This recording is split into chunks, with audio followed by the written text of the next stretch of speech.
नमस्कार.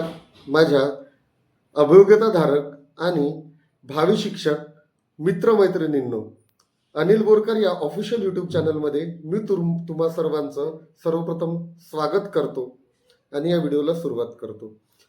मागील व्हिडिओला तुम्ही जो छान रिस्पॉन्स दिला त्याबद्दल मी तुमचं खूप खूप आभार मानतो. आणि जे या व्हिडिओमध्ये आपण 5 मुद्दे डिस्कस करणार आहोत त्या 5 मुद्द्यांना मी सुरुवात करतो. तर सर्वप्रथम आपण बघू की कोणते 5 मुद्दे या व्हिडिओमध्ये आपण डिस्कस करणार आहोत. तर ते 5 मुद्दे याप्रमाणे आहेत. पहिला मुद्दा असेल की जाहिराती अपलोड करण्यासाठी ज्या वेगवेगळ्या आस्थापना आहेत आणि वेगवेगळे विभाग आहेत त्या विभागांना आणि आस्थापनांना 31 मे नंतरही मुदतवाढ मिळायला हवी काय.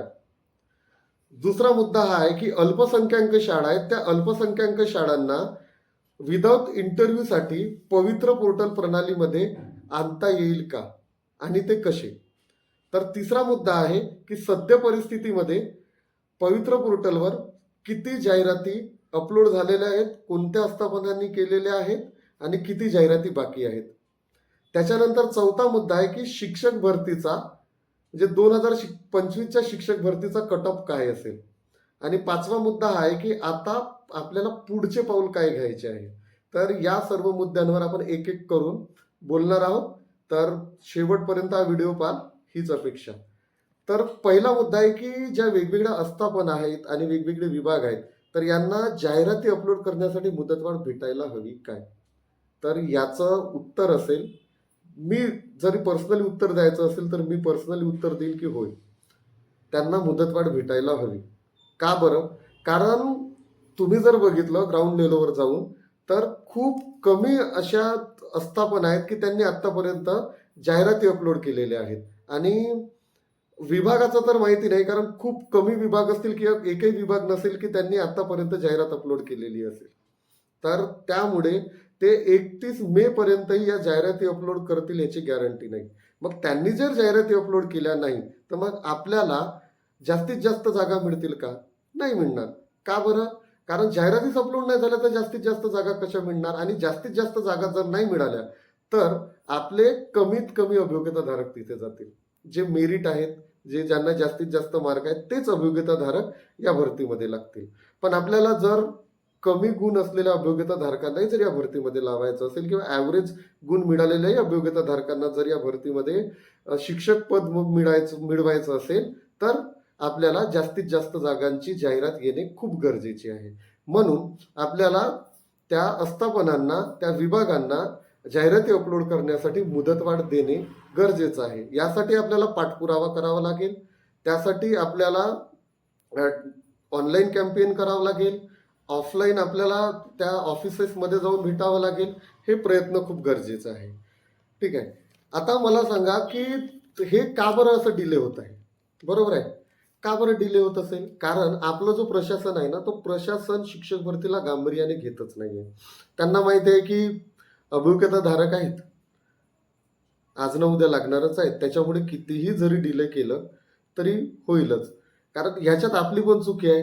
आपण काय करतो, आपण त्या विभागाला जाऊन प्रश्नच विचारत नाही. त्या विभागाला जातो तरी 2 ते 3 लोक किंवा 4 ते 5 लोक जाऊन आपण विचारतो. म्हणून त्या प्रशासनावर दबावच येत नाही. म्हणून हे लोक आपल्या मनमानी प्रकारे आणि खूप वेळ घेऊन आतापर्यंतही रोस्टर कंप्लीट करून घेतलेलं नाहीये. म्हणून आतापर्यंत जाहिराती अपलोड झालेल्या नाहीयेत. तर या प्रश्नाचं शेवटचं पण उत्तर माझं असेल की आस्थापनांना जाहिराती अपलोड करण्यासाठी वेळ मिळायलाच हवा. ठीक आहे. आता आपण दुसरा पॉईंट घेऊया. दुसरा पॉईंट आहे की अल्पसंख्याक शाळा ज्या आहेत त्यांना विदाउट इंटरव्ह्यूच्या जागा मध्ये समाविष्ट करून पवित्र पोर्टल प्रणालीला आपल्याला आणता येईल का. तर ही गोष्ट थोडी कठीणच वाटते. कारण अल्पसंख्याक शाळा आहेत त्यांच्यासाठी आतापर्यंत संविधानाने विशेष अधिकार दिलेले आहेत. तर ते विशेष अधिकार दिल्यामुळे ते काय करतात की स्वतःच्या शाळेमध्ये स्वतःच इंटरव्ह्यू घेतात आणि जो काही व्यवहार करून ते शिक्षक पदावर रुजू करतात. आता किती लाख रुपयेचा व्यवहार होतो तो आम्हा सर्वांना माहिती आहे. ठीक आहे. तर त्याच्यानंतर त्यामुळे ते पवित्र पोर्टलला येण्याचा विषयच नाहीये. मग आपल्याला जर त्यांना इथे आणायचं असेल तर आपल्याला काय करता येईल. तर सर्वप्रथम आपल्याला शासनावर एक दबाव आणून एक GR काढावा लागेल. आणि त्या जी आर मध्ये काय मेन्शन केलेलं असावं की ज्या अल्पसंख्याक शाळा आहेत त्या अल्पसंख्याक शाळांनी पवित्र पोर्टलच्या प्रणालीमध्ये येऊन विदाऊट इंटरव्ह्यूच्या जागा द्यायला पाहिजे. हे कधी होईल? सरकार स्वतःहून करेल का? प्रशासन स्वतःहून करेल का? नाही करणार. जर त्यांना स्वतःहून करायचं असतं तर आतापर्यंत केलंच नसतं. तुम्ही छत्रपती संभाजीनगरचं उदाहरण बघितलं असेल की जे अल्पसंख्याक शाळा आहेत त्या अल्पसंख्याक शाळेमध्ये अतिरिक्त ठरलेले जे शिक्षक आहेत ते अतिरिक्त ठरलेले शिक्षक झेडपी मध्ये समायोजन करून घेण्याचा प्रस्ताव त्यांनी मांडलेला होता. मग हे योग्य आहे का? कारण अल्पसंख्याक शाळांमध्ये त्यांची नियुक्ती झाली त्यावेळेस त्यांनी कोणती परीक्षा दिली होती का पवित्र पोर्टल मार्फत? नाही. तर त्यांची निवड कोण केलेली आहे? त्या अल्पसंख्याक शाळांनीच केलेली आहे. मग त्यांना आपण झेडपी मध्ये कसं समायोजन करून घेऊ? नाही करून घेणार. तर मग यासाठी काय करावं लागेल? जे छत्रपती संभाजीनगरच्या जवळपासचे किंवा छत्रपती संभाजीनगरचे जे अभियोग्यताधारक आहेत त्यांनी जोरदार पाठपुरावा करून या गोष्टीला विरोध करायला हवा. ठीक आहे, हा मुद्दा तुम्हाला समजलाच असेल. आता तिसरा मुद्दा आपण घेणार आहोत की सध्या पोर्टलवर किती जागा अपलोड झाल्या आहेत. हा तर हाही यक्ष प्रश्न असल्यासारखाच आहे. कारण 31 मे तारीख जवळ येत आहे पण जाहिराती किती अपलोड झालेल्या आहेत? मी जर तुम्हाला सांगितलं तर तुम्हाला धक्का बसेल. आतापर्यंतच्या माझ्या माहितीनुसार पवित्र पोर्टलला 200 आस्थापना आणि एक जिल्हा परिषद, कोणती जिल्हा परिषद? गोंदिया जिल्हा परिषद यांनी पवित्र पोर्टलला जाहिरात दिलेली आहे. बाकी 90 ते 95% जाहिराती पवित्र पोर्टलला आतापर्यंत उपलब्ध झालेल्या नाही आहेत. मग मला सांगा, एवढ्याशाच जर जाहिराती उपलब्ध झालेल्या असतील तर किती पदांची ऍड येईल? बरोबर की नाही? मग एवढ्याशा पदांच्या ऍडमध्ये आपले किती अभियोग्यताधारक लागणार आहेत? मग कमीत कमी गुणापर्यंत येईल का? नाही. म्हणून आपल्याला जास्तीत जास्त जाहिराती पवित्र पोर्टलला उपलब्ध झाल्या पाहिजे. त्यासाठी आपल्याला पाठपुरावा करणे खूप गरजेचं आहे. चौथा प्रश्न आपण घेऊया, जो महत्वाचा प्रश्न आहे आणि सर्वांचा लाडका प्रश्न आहे. तो युट्यूबरचा असो किंवा अभियोग्यताधारकांचा असो. कारण अभियोग्यताधारकांमध्ये उत्सुकता असते आणि युट्यूबरला व्ह्यूज मिळवण्यासाठी हे प्रश्न घेऊन व्हिडिओ बनवावे लागतात. तर शिक्षक भरतीचा कट ऑफ काय असेल हा आपला चौथा प्रश्न आहे. तर शिक्षक भरतीचा कट ऑफ हा मी म्हटल्याप्रमाणे एक यक्ष प्रश्न आहे. का बरं? अरे अजूनपर्यंत आपल्याला जागा माहिती नाही किती येणार आहे. ठीक आहे, कोणत्या प्रवर्गाला किती जागा आहेत, कोणत्या माध्यमाला किती जागा आहेत, कोणत्या गटाला किती जागा आहेत, बरोबर, कोणत्या कोणत्या जिल्ह्यामध्ये किती जागा आहेत. मग ह्या माहिती नसताना सुद्धा तुम्ही यार कट ऑफ कसं काय सांगू शकता? मला समजत नाही. कशासाठी? तर नुसतं व्ह्यू मिळवण्यासाठी. मग व्ह्यूज मिळवण्यासाठी टाकताय का? तर तुम्हाला मी ऑथेंटिक सांगतो मित्रांनो की आतापर्यंत आजच्या परिस्थितीनुसार आपण कट ऑफ प्रिडिक्टच करू शकत नाही. का बरं प्रिडिक्ट करू शकत नाही? जागाच नाही माहिती ना आपल्याला. मग जागाच नाही माहिती किती येणार आहेत तर मग कट ऑफ कसं काय प्रिडिक्ट करू शकतो आपण? कट ऑफ कोणत्या बेसिसवर ठरवल्या जाते? तुम्ही कोणत्या गटाला पात्र आहात, तुम्ही कोणत्या कॅटेगरीमध्ये पात्र आहात, तुमचं माध्यम कोणतं आहे, या सर्वांवर तुमचं कट ऑफ ठरवलं जाते. मी जर म्हणत असेल की नाही 138 वर कट ऑफ लागते तर ते शक्यच नाही आहे ना. तुम्ही कोणत्या बेसवर सांगत आहे? मग सांगत आहे तर तुम्ही लोकांना मूर्ख बनवत आहे, अभियोग्यताधारकांना मूर्ख बनवत आहे. म्हणून मित्रांनो, असे जे काही व्हिडिओ बनवत आहेत तर त्यांना रिस्पॉन्स नका देऊ. तुमचं वेळ तुम्ही वाया घालवत आहे आणि त्यांची व्ह्यूज वाढून त्यांना तुम्ही पैसा कमवून देत आहे. कारण तुम्ही शेवटी जेव्हा जाहिराती येतील ना तेव्हा तुम्हाला समजेल की कट ऑफ काय सांगत होते आणि आत्ताची कट ऑफ काय आहे म्हणून. कारण मी ऑथेंटिक तुम्हाला सांगत आहे म्हणून. ठीक आहे, यानंतर आपलं शेवटचा प्रश्न आहे की याच्या पुढचं आपलं पाऊल काय असणार आहे. तर या पुढचं सर्वांचं पाऊल एकच असणार आहे. जे काही संघटना असतील किंवा अभियोग्यताधारक असतील यांनी जास्तीत जास्त जागा आणण्यासाठी प्रयत्न करायला हवं.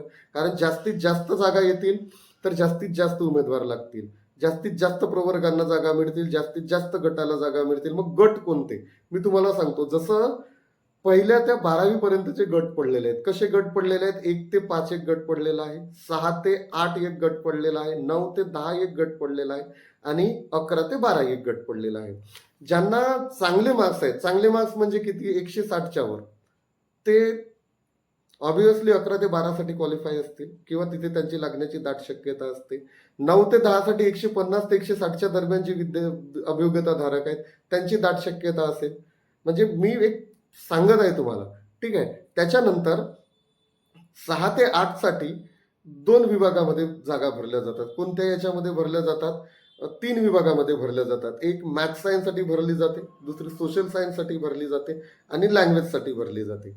मग या भरतीमध्ये सर्वात जास्त जे उमेदवार आहेत ते मॅथ्स सायन्सचे उमेदवार आहेत आणि त्यांना मार्क्स पण चांगले आहेत.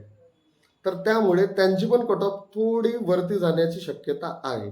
पण जागांवर पण अवलंबून आहे. जागा आल्यानंतरच हे कन्फर्म होईल. त्याच्यानंतर एक सर्वात कमी जी कट ऑफ जाते ना, ते 1 ते 5 ची कट ऑफ जाते. कारण 1 ते 5च्या पण जागा जास्त असतात आणि या भरतीमध्ये डी-एडचे जे कॅन्डिडेट्स असतील, कदाचित माझ्या म्हणजे माहितीनुसार किंवा अंदाजे मी असं सांगतो की 35 ते 40% उमेदवार हे डी-एडचे असणार यामध्ये. आणि त्यांनाही मी असं नाही म्हणत की एकदम कमी मार्क्स आहेत, पण मॅथ्स सायन्सच्या तुलनेमध्ये या अभियोग्यता धारकांना थोडे कमी मार्क्स आहेत आणि 1 ते 5च्या जागा जास्त असल्या कारणाने यांची कट ऑफ पण थोडी कमी जाण्याची शक्यता आहे. पण ते किती मार्क्स हे मी पण नाही सांगू शकत, कारण जागा नाही, त्यामुळे प्रिडिक्ट करू शकत नाही आपण. आणि त्याच्यातही डी-एडचे कॅन्डिडेट्स इंग्लिश मिडियमचे आहेत, त्यांची कट ऑफ तर खूप कमी जाण्याची शक्यता आहे, कारण ते कॅन्डिडेट्स कमी असतात आणि त्यांना ज्या जागा मिळतात त्या जागेसाठी ते पुरेसे असतात, त्यामुळे त्यांची पण कट ऑफ कमी जाईल. ठीक आहे. आता आपण ज्या मुद्द्यावर बोलत होतो की आपलं पाऊल, समोरचं पाऊल काय असेल, तर आपलं समोरचं पाऊल हा असेल की ज्या पण सर्व संघटना आहेत त्या संघटनांनी आणि जे अभियोग्यता धारक आहेत त्या सर्व अभियोग्यता धारकांना माझी कडकडीची विनंती आहे की सर्वांनी मिळून, कोणतेही मतभेद न ठेवता, काही न करता सर्वांनी पाठपुरावा करा. प्रशासनावर, शासनावर जास्तीत जास्त दबाव आणण्याचा प्रयत्न करा आणि पवित्र पोर्टलला जास्तीत जास्त जागांची जाहिरात कशी येईल यासाठी सर्वांनी प्रयत्न करा. आता एक शेवटची अपडेट जी तुम्हाला सांगतो की जे सर्वांसाठी खुशीची ठरणार आहे. तर आपल्या महाराष्ट्र सरकारमध्ये एक प्रगल्भ विचारसरणीचे आणि एक मोठे जे राजकीय नेते आहेत त्या नेत्यांना भेटण्याचा आम्हाला योगायोग येऊ शकतो किंवा ते भेटू शकतात. ते उद्या कन्फर्म होईल. ते कन्फर्म झाल्यानंतर मी एक छोटीशी व्हिडिओ घेईल किंवा शॉर्ट व्हिडिओ घेऊन मी तुम्हाला सांगेन. आज सांगत नाही कोण आहेत, कारण ते उद्या कळणार आहे. त्यामुळे मी तुम्हाला उद्या व्हिडिओ बनवून सांगेन की ते कोण आहेत आणि त्यांनी आम्हाला भेटीचा प्रस्ताव कधी दिलेला आहे, की कधी भेटण्याची तारीख दिलेली आहे, ते उद्या तुम्हाला सांगेन. आणि त्यामध्ये आपण कोणते कोणते मुद्दे घेणार आहोत, त्यांना भेटून त्यांच्याशी कोणत्या मुद्द्यावर आपण डिस्कस करणार आहोत, हे सुद्धा मी उद्या तुम्हाला एक व्हिडिओ बनवून सांगेन. तर सर्वांनी इथपर्यंत व्हिडिओ बघितली त्याबद्दल मी तुम्हा सर्वांचा आभार मानतो आणि इथेच थांबतो. जय हिंद, जय भारत.